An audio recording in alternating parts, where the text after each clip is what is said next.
when she said that, I knew that, because her point was, was very, like, wow. Mm-hmm. Mm-hmm. And that was with the rewards of teaching too, when you show kids to be able to see things differently. Right. Or see something in themselves that's different. Like, the art history class. I remember one of the students towards the very, very end just went, Mrs. Akashi goes, after this class, I'm never going to be able to see anything the same way I did before. Uh-huh. And it's like, yeah. And with the kids that are the creative ones, to have my class it was structured, and in fact I don't think it was a running joke, but there was an incident where I had to tell a student no, and one of the other kids, oh my God, I can't believe it, Akashi just told so and so no, and I go, she just asked me, can I take a plate of glass out in the patio and break it up with a hammer? I said no. Uh-huh. But the idea that I would be the first to tell them, if you have an idea, I can't tell you if it's the right one or the wrong one, except in this case where you can hurt somebody or yourself. Just go for it and see what happens. And so for some of those kids to have an adult, I guess, say, no, do what you think you need to do, instead of I need to do it the right way, or there's going to be the wrong way, or there's going to be this problem, going to be that problem. I think for a lot of them it was really freeing, because I know that, the first year it's just technique. This is how you use these materials, this is how they work, this is how this media works, so on and so forth, different subject matter, so that they can find where they fit into the big scheme of things. But then after that, second, third, fourth year, it's more of okay, you have technique now. Now you need to use the technique in service of something, idea, feeling, thought, whatever. And sometimes I would throw out a prompt, or I usually would throw out a prompt, because otherwise there's too many directions that they can be moving, and how, because I let them do that when we would have critiques in the advanced class, we would have critiques. They were very supportive of each other, because everybody was coming from their own point of view, and so they would go, yeah, that was really cool how you did this, this, and this, as opposed to, oh, well, mine's better than yours, your idea is, lame or whatever. And there was one young lady who was very quiet, and she just used whatever scraps or whatever she could find and just cobble things together. But when she would explain what it was she was doing, class, it would get like completely still, to the point where when it was time for Evelyn to bring up her work to critique, I can see kids like, oh, the thinker is gonna be speaking. But she was very, like, every little thing had a purpose, and why she picked what she did and why she put it together. And for somebody else, they would just go, what's this piece of junk here? She had explained to the class all of the intricacies and the depth of what she had, which was very cool. So, nice. But you want to ask me about Cy Twombly? Yeah, let's talk about Cy Twombly. It's like a mystery moment. Yeah, I have to go back a little bit. There have only been 2 times in my life where I was in the presence of a work of art that stunned me, for different reasons. And the first one was when I had just finished high school. I had no inkling of anything to do with art other than I like to draw and I like to paint. I knew nothing about art history, I knew nothing about artists. A friend of mine asked if I wanted to go with her to the LA County Museum of Art, because there was going to be an Impressionist exhibit with paintings from the Hermitage in Russia. It was on film. So we're walking through and I'm looking, and I didn't know who any of these people were. And then there were 2 portraits. I don't think they were of him, but 2 portraits by Vincent van Gogh. And I remember looking at them for like a moment and then looking away immediately, just like embarrassed. And it wasn't until later, when I actually started to take art history classes, I had changed my major and I was actually taking art history classes, and we're talking about art, that I realized what I was reacting to, because I knew the reaction that I had was similar to a reaction you would have if you opened up someone's mail by accident. Like you think, oh, okay, it's my mail, let's open it up, it's a letter, and it's all of a sudden you realize, oh, this isn't for me, this is for somebody else, and you like put it back in the envelope really fast. That was the reaction that I had to the Van Gogh portraits. And it wasn't until I was taking these art history classes that I realized that what I was reacting to was something similar, where I was privy to something that was so personal that I felt like I was intruding.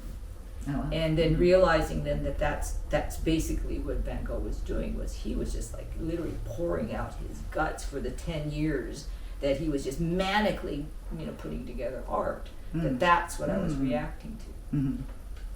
The only other time that I experienced something similar to that was when I went, again with a friend, we were at UCI, was an exhibit then it was known as the Newport Harbor Museum of Art. Now it's Orange County Museum of Art.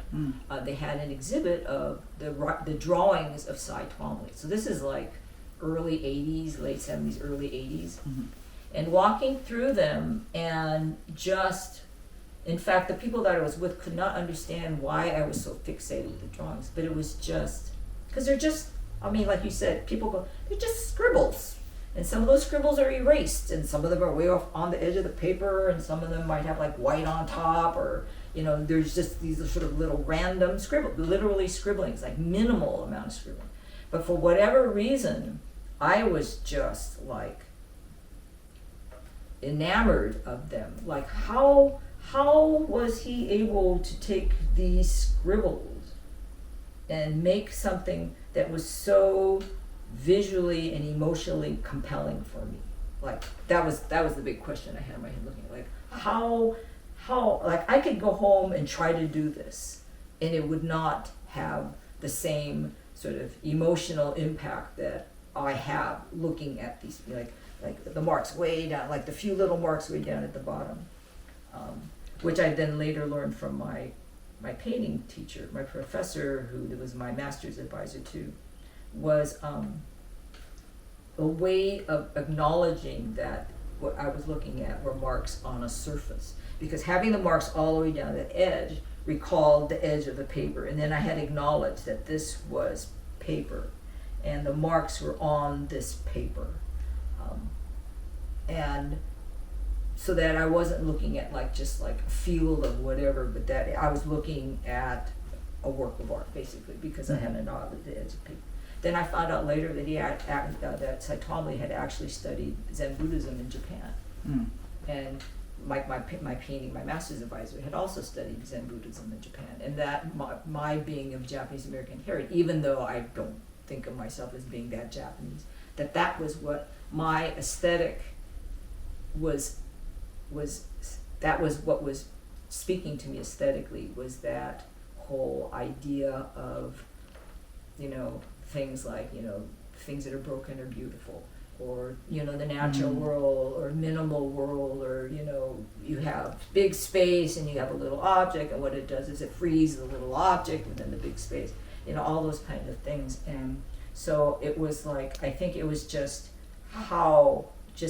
absolutely baffling, how can such minimal amount of marks could be so compelling for me. And I think that's why, since that time, way back when, he's always been, I guess it's just, I don't know how he does it. It's like, how did he do that? And then it being so, to me, just like perfect. And they were just perfect. And yet there were these little scribbles on paper. Sometimes really big scribbles on huge canvases. Oh yeah, we saw the one. I think that was at the. I think it was at the Hammer. I think it was at. Oh, was it at the Getty? Yeah, it was I think last summer, a big show of his of the Getty, of the big giant paintings. They call them his Greek paintings. But yeah, it's just. Yeah, those drawings were just. To me, it'd always be those drawings. And just something about them that just, like a mystery, I guess. Did you ever go through, did you ever have like a Cy Twombly phase where did you try to emulate or work in the style of No, I don't. No, I don't think I could. I think what I was trying to I think what I'm like probably ongoing, like maybe it's even my aesthetic focus, is to try to achieve that same sensation with as minimal amount of, I can't say effort because it takes a tremendous amount of effort to be restrained, but to be able to get that same impact, as minimal, because I mean, there isn't anything other than you recognize it's graphite, you recognize it's scribble. Sometimes you might recognize a little bit of like a print of text or something in there. That everything else has no there's no real narrative to the pieces. So it's like, how do you capture, the imaginations of your viewers with so little? And to me, I think that's kind of what I've been trying to achieve, and I figure the only real way you can do that is you just have to be completely honest with yourself, and that's what has to manifest on your surface or whatever it is that it becomes a manifestation of your art. That's it's like a purity. So as soon as I feel like I'm starting to put in stuff that is superfluous, that's when I'm just kind of like, oh, this is not going to go well. This is not going to go well. So I think to me that's my ongoing I see it as my artistic task. No, you've experienced that where obviously you'll see something and you just go, wow. So that's what I'm trying to do in my way, and so I have to come to it as sort of not vacant, but as willing to just let happen what needs to happen.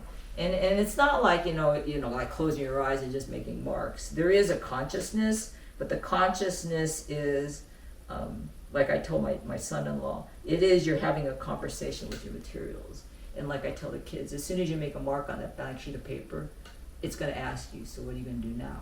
Until you make another, so that's going to go. So now what are you going to do? Now what are you going to do? And as long as you're honest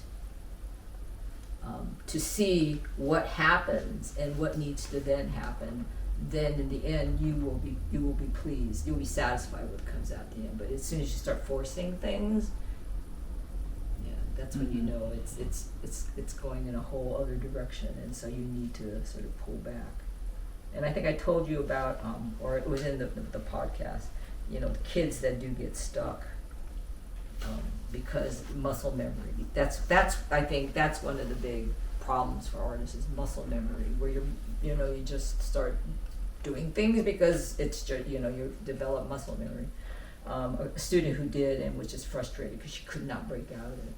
In fact, I even had a dad, because at that time it was anime drawing. These kids would do the micro pens and do all kinds of anime drawing, and he just goes, "Can you help her stop doing this?" So I said, "Yeah, I can help you stop doing that." First thing I did was I gave her an oil pastel, which is big and fat. It's like she can't draw like that with this oil pastel. Well, I had a student who was having problems too, and so I went into the storage room and I got a 3-foot dowel stick left over from props we were making, and I taped a charcoal pencil at the end, and so I put a big sheet of newsprint on the floor. I taped it down and I gave her this stick. Okay, your friend Melanie's sitting over there. Okay, why don't you just draw a portrait now? And so she's like, and then she's like, ooh, oh, and then her friends are all like, can we have one? No, you can't. This is only for me. This is only for this student here. I'm trying to help her get out of this tight little thing, and so that she can see the potential of using other materials. And so that was cool. But there was a day where my class, one of the girls had knocked over a bottle of India ink onto the floor, and I'm like, oh. So I go into the storage room to get the mop, and as soon as I come out with the mop, one of them's on the floor with her fingers. I'm making fish eggs, and another one is like photographing it, and another one was doing something else, and I'm like standing there with a mop going, okay, I can give you like another minute before it stains the linoleum. We need to clean up now. Okay, just a little bit more. But it was like, I mean, when you see that in class, it's like, this is why I do what I do.